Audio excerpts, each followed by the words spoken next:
Bugün Tbilisi'de Azərbaycan Respublikasının Prezidenti İlham Əliyevin Gürcüstanın Prezidenti Mikhail Kavelaşvili ilə təkbətək görüşü olub. Sonra dövlətimizin başçısı xatirə kitabına ürək sözlərini yazıb. Bununla bağlı hazırlanan geniş video materiala bugünkü proqramımızda baxa bilərsiniz. İndi isə biz, hörmətli tamaşaçılar, Gürcüstana bağlanırıq. Bu dəfəki səfər digərləri ilə nədən fərqlənir və gün ərzində nələr gözlənilir? Daha ətraflı məlumatı əməkdaşımız Vüsal Mətləb Tbilisidən çatdıracaq. Vüsal, eşidirik sizi.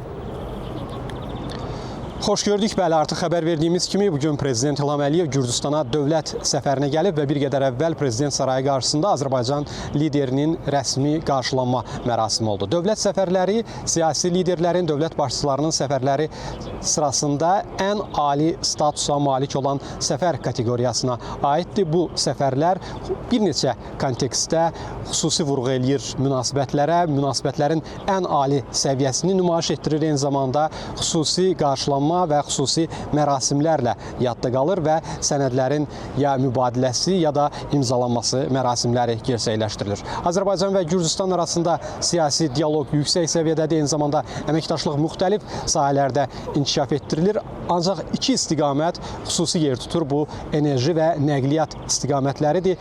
Enerji sahəsində əməkdaşlığa da iki kontekstdə baxmaq olar. Bu, Gürcüstanın enerji təhlükəsizliyi ilə bağlı Azərbaycanın birinci növbədə oynadığı rol və Gürcüstanın Azərbaycanın enerji resurslarının Avropa bazarlarına çatdırılmasında oynadığı tranzit rolla bağlıdır.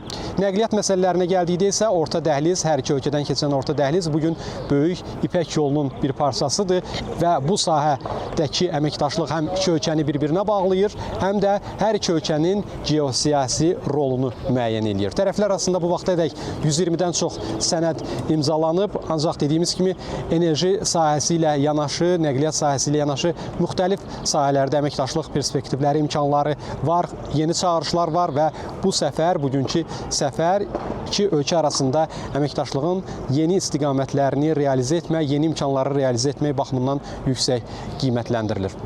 Burada aparılan müzakirələr, əldə edilən razılaşmalar barədə bundan sonraki buraxılışlarımızda daha detallı məlumatları sizə çatdırmağa çalışacağıq.